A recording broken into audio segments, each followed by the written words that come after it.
दवाई का इस्तेमाल कभी सिंक में किया है? नहीं तो आज ही करके देखिए। प्रेस पर एल्यूमिनियम फॉइल पेपर हमने क्यों लगाया है, ग्लास पर कोलगेट लगाना क्यों जरूरी है। ऐसे ही कुछ यूजफुल कमाल के हैक जो आपकी लाइफ को आसान करेंगे। इस वीडियो को देखने में आपका 1 रुपया भी खर्च नहीं होगा, पर यकीन मानिए आपके पैसों की बचत बहुत ज्यादा होगी।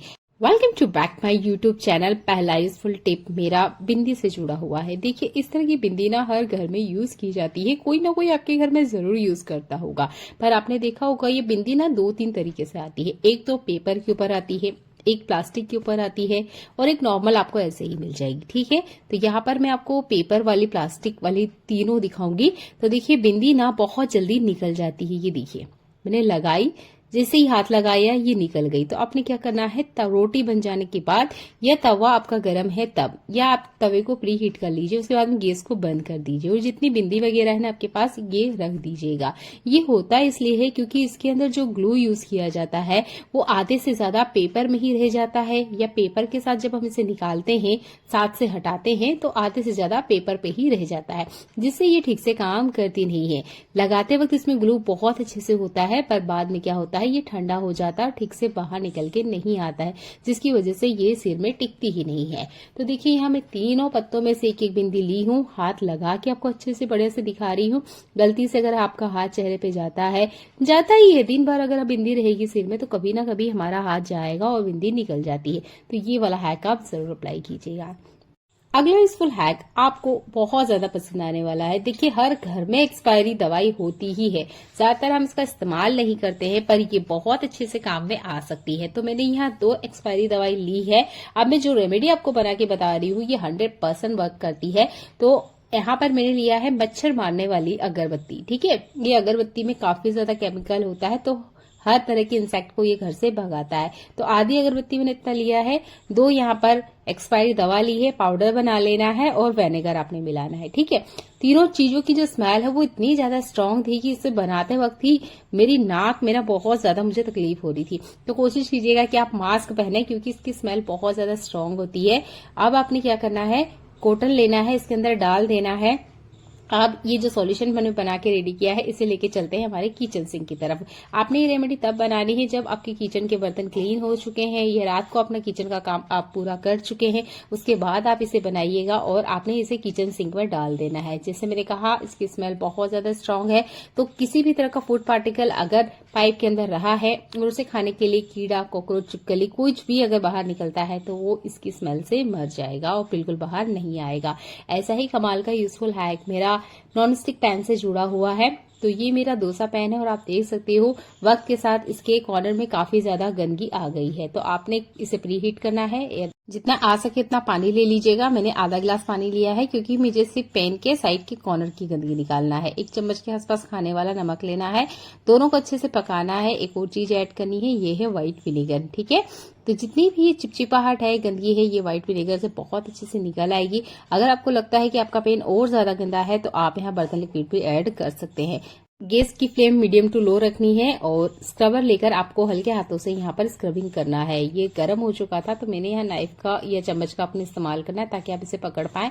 और ये देखिए, इस तरीके से आपने हल्के से स्क्रबिंग करनी है। जितनी भी यहाँ गंदगी जमी हुई है, चिपचिपाहट है, वो सारी की सारी इस तरह के नॉन स्टिक पैन से निकालने का ये सबसे आसान ट्रिक है। अगर आप हफ्ते के एंड में या वीकेंड पे भी ये काम करोगे ना तो आपका जो नॉन स्टिक पैन है ये गंदा नहीं होगा। मैं साल भर से ज्यादा हो गया इस नॉन स्टिक पैन को यूज करते करते, देखिए इसके साइड के कॉर्नर में ना काफी सारी गंदगी आने लग गई है।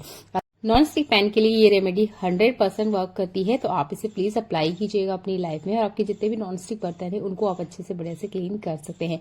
इस तवे को अच्छे से बढ़िया से मैंने क्लीन कर लिया है, इसके आसपास जितनी भी गंदगी थी वो आसानी से निकल गई है। चलिए देख लेते हैं आज का एक और कमाल का यूजफुल टिप।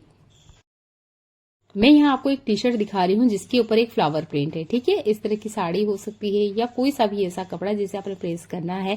तो आप देखेंगे दोनों ही कपड़े का जो थ्रेड है उसकी क्वालिटी अलग अलग है, जिसकी वजह से क्या होता है, हम अगर इसे प्रेस करने भी जाए ना तो ये जो फ्लावर बना हुआ है ये खराब हो जाएगा। तो अब इसे प्रेस करें तो करें कैसे। आप ले लीजिए एल्यूमिनियम फॉइल पेपर, आपके पास हो सकता है कोई साड़ी वगैरह हो या कोई ऐसा कपड़ा जिस पर इस तरह के प्रिंट होते हैं, तो उसे ठीक से प्रेस करने के लिए आप ये वाला हैक अप्लाई कर सकते हैं। आपने लेना है फॉइल पेपर, प्रेस पे इस तरीके से कवर कर दीजिएगा। इससे जो प्रेस की हीट होती है वो मेंटेन होती है, बाहर एकदम से नहीं आएगी। जाएगी, जिससे ये जो प्रिंट है आपका या इस तरह का कोई भी पैटर्न बना हुआ है वो बिल्कुल भी खराब नहीं होता है और आराम से आप ना प्रेस कर पाएंगे। देखिए मैं आपको करके दिखा रही हूँ, ये देखिए शर्ट तो हो जाएगी आराम से, कोई दिक्कत नहीं है। बस ये जो फ्लावर जहां पे है ना, इस जगह पे दिक्कत होती है, जिसकी वजह से हम काफी बार क्या करते हैं, इतनी जगह को छोड़ देते हैं। आपके पास कोई सूट हो कढ़ाई वाला तो आप उस पर भी ये हैक अप्लाई कर सकते हो। गोटा का काम किया हुआ है तो उस पर भी ये बहुत अच्छे से काम करता है। तो इस तरह के फैब्रिक पर अगर आपको घर बैठे ही प्रेस करना है और बाहर पैसा नहीं लगाना है तो आप ये एल्यूमिनियम फॉइल पेपर वाले ट्रिक को यूज कीजिएगा। चलिए देखते हैं एक और कमाल का यूजफुल हैक। इस तरह के टिश्यू पेपर रोल का हमारे घर में इस्तेमाल होता है। देखिए ये जो रोल है, अब इसका यूज बहुत सारे लोग वॉशरूम में भी करते हैं, किचन में भी करते हैं या नॉर्मल हाथ साफ करने के लिए भी करते हैं। तो इसे यूज करने में एक दिक्कत होती है कि थोड़ा सा निकालने जाओ बहुत सारा बाहर आ जाता है या पूरा का पूरा बंडल ही बिखरता रहता है। तो आप इस तरह का कोई बॉक्स ले लीजिएगा। ये पानी की बोतल का था, ये इसमें फिट नहीं आया। एक और बॉक्स है मेरे पास, ये देखिए। आप कोशिश कीजिएगा कि इस रोल के साइज का ही बॉक्स लें आप। हमारे घर में काफी सारा ऑनलाइन ऑफलाइन सामान आता है तो उनके साथ ये बॉक्स आते हैं, तो आपने इस तरह के बॉक्स का इस्तेमाल करना है। मैं जैसे आपको ये पलट के दिखा रही हूँ, बिल्कुल आपने इस तरीके से बॉक्स को पलटना है। यहाँ एक नाइफ या पेपर कटर आप ले लीजिएगा। यहाँ पर ना एक कट लगाना है, ये देखिए कुछ इस तरीके से, और एक और कट लगाना है हमने, एक और हम कट लगा लेते हैं। आपके पास पेपर कटर है तो आपको करने में बहुत ज्यादा आसानी होगी। फिलहाल में मुझे मिला नहीं तो इसलिए मैंने नाइफ का यूज किया है। ये देखिए कुछ इस तरीके से निकाल लेना है। ये हमने इसलिए बनाया है ताकि इसमें से पेपर ना बहुत आसानी से बाहर आए। अगर आपका पेपर रोल इसमें फिट हो जाता है तो ठीक है, नहीं तो आप यहाँ पे एक स्टिक भी लगा सकते हो, बिल्कुल ऑप्शनल है। आप चाहे तो कीजिए, नहीं करना है तो आप ऐसे भी रख दोगे तब भी आपका काम चल जाएगा। देखिए ये पेपर बॉक्स काफी पुराना है, इसलिए मैंने यहाँ पर एक गिफ्ट पेपर का इस्तेमाल किया है ताकि देखने में थोड़ा अच्छा लगे। तो हो तो आप यूज कीजिए, नहीं है तो आप इस चीज को हटा भी सकते हो। आप चाहे तो यहाँ हैंग करने के लिए छोटा सा छेद भी बना सकते हो, डबल टेप से आप इसे चिपका भी सकते हो। ठीक है, तो मेरे यहाँ पे थोड़ी सी जगह है इसलिए मैंने ऊपर की तरफ रख दिया है ताकि निकालने में मुझे आसानी हो। तो देखिए आप अपने हिसाब से इसे छोटा बड़ा बना सकते हो। मुझे इस तरीके से निकालने में आसानी हुई इसलिए मैंने इस तरीके से इसको ऊपर रख दिया। आप चाहे तो इसे इस्तेमाल करते वक्त हैंग भी कर सकते हो। चलिए देख लेते हैं कैसा ही कमाल का यूजफुल टेप। ये बैग से जुड़ा हुआ है या कोई भी ऐसा सामान जिसमें चेन लगी हुई होती है। ठीक है, ये मेरा बच्चे का बैग है। जो भी पीछे वाला चेन है ना, इसे वो लगा नहीं पाता है क्योंकि ये ना रुक रुक के चल रही है। ठीक है, चलती है पर बहुत इससे ताकत लगानी पड़ती है। अब बच्चा 3 साल का है तो वो चेन लगाता ही नहीं क्योंकि लगेगी नहीं।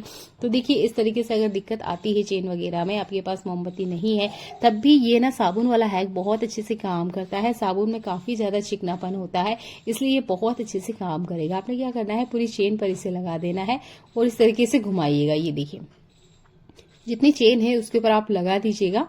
इसके बाद में आप देखोगे कि ये जो चेन है जो रुक रुक के चल रही थी ना, वो रुकेगी नहीं, वो बहुत आसानी से ये चलना स्टार्ट हो जाएगी। अब 3 साल का बच्चा है तो उसे काफी ज्यादा दिक्कत हो रही थी। वो देखा मैंने 1-2 बार कि ऐसे ही वो बेग को खुला ला रहा था। मैंने पूछा तो उसने जवाब नहीं दिया।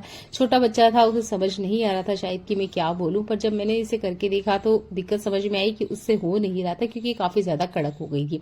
तो इस तरीके से साबुन का एक छोटा सा टुकड़ा बहुत अच्छा काम करेगा। और जो भी बैग आपका इस तरीके से कोई खराब है ना, तो आप उसकी चेन घर बैठे ठीक कर सकते हो। ये देखिए बहुत आसानी से इसकी चेन इधर उधर होने लग गई थी। अगर आपके पास मोमबत्ती है तब तो और आसानी हो जाएगी, अगर नहीं है तो आप ये साबुन के टुकड़े वाला हैक अप्लाई करके देखिएगा। चलिए देख लेते हैं आज का एक और कमाल का यूजफुल हैक। देखिए मिरर हर घर में होता है, छोटा हो सकता है, बड़ा हो सकता है। टाइम के साथ ना इसके ऊपर दाग आ जाते हैं। ये देखिए ये मिरर छोटा ही है पर इसके ऊपर भी आप पानी के दाग देख सकते हैं। कभी तेल के लग जाते हैं तो कभी किस चीज के ऊपर दाग जरूर होते हैं। तो आप इसे क्लीन करें तो करें कैसे। ठीक है, बहुत आसान सा ट्रिक बता रही हूँ, हर कोई इसे यूज कर सकता है। आप कोई सा भी व्हाइट वाला टूथपेस्ट ले लीजिएगा। ये देखिए थोड़ा सा लगेगा, बहुत ज्यादा नहीं लगेगा। चाहे तो आप स्क्रबर का यूज करें या टिश्यू पेपर का भी इस्तेमाल कर सकते हैं। तो यहाँ मैं स्क्रबर का यूज कर रही हूँ। ये देखिए हल्के हाथों से बस आपने इस तरीके से लगाना है। ये देखिए ऐसे लगाते ही आप देखोगे इसके ऊपर की जितनी भी गंदगी है, तेल का दाग हो, पानी का दाग हो या चिपचिपापन क्यों ना लगाओ, सब कुछ बहुत आसानी से निकल जाएगा, जैसे कि मैं आपको करके दिखा रही हूँ। इसके बाद में ना आपने इसे सिर्फ पानी डालना है और कुछ नहीं करना है। आपने यहाँ पे कुछ भी इस्तेमाल मत कीजिएगा, ना ही आपको इसे कपड़े से वाइप करना है, ना ही न्यूज़पेपर से करना है, ना ही टिश्यू पेपर से करना है। बस पानी डाल के आप छोड़ दीजिएगा। जितनी भी गंदगी थी वो भी निकल जाएगी और अच्छे से शाइन करेगा। अगला इस पर हैक इस तरह की खाली बोतल से जुड़ा हुआ है। इस तरह की खाली बोतल का भी यूज हो जाएगा आपका। और जब भी आप कड़ी पत्ता लाते हो ना तो कोशिश कीजिएगा इस तरीके से पूरा टहनी में लेकर आए, अलग अलग ना लेकर आए। और लाने के बाद में इस तरह की कोई बेकार बोतल हो या कोई ग्लास है उसके अंदर आप डाल दीजिएगा। ये देखिए इस तरीके से आपका ये जो कड़ी पत्ता है ना लॉन्ग टाइम तक हरा भरा रहेगा, सूखेगा नहीं। तो आप कड़ी पत्ता को लाते वक्त एक छोटा सा हैक अप्लाई करते हो ना तो आप देखोगे हफ्ते भर तक आपका जो कड़ी पत्ता है वो बिल्कुल सुगंधित रहेगा। तो मेरे घर में 2 बच्चे हैं और दोनों ही ना इरेजर का बहुत ज्यादा यूज करते हैं। अब देखिए ये जिस बॉक्स में रखा था वहां ना पेन की स्याही इस पे लग चुकी है, जिसकी वजह से मेरा बेटा इसे बिल्कुल यूज नहीं करता है। अब अगर आपके घर में भी बच्चे हैं तो हम लोग को ये ट्रिक जरूर पता होनी चाहिए। आप ले लीजिए कोई सा भी ऑयल, यहाँ जरूरी नहीं है कि आप बादाम ऑयल ले, जो भी ऑयल है चलेगा, कोई फर्क नहीं पड़ता है। ऑयल में आप इस तरीके से इसको घुमा लीजिए थोड़ा सा। मैंने हाथ पे किया और देखिए हाथ पे ही ये कलर छोड़ने लग गया था।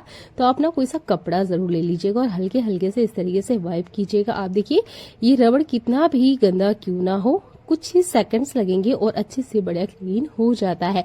और इस तरह के गंदे रबड़ बच्चों को मत दीजिएगा। अगर गंदा हो जाता है तो हफ्ते में एक बार क्लीन कर लीजिएगा, क्योंकि बच्चों की ना आदत होती है, वो पेंसिल भी मुंह में लेते हैं, रबड़ भी लेते हैं, कॉपी भी मुंह में लेते हैं। कितनी भी सावधानी रखें पर बच्चों ना इस तरह की हरकतें करते रहते हैं और गंदा तो वो जरूर ही करते हैं।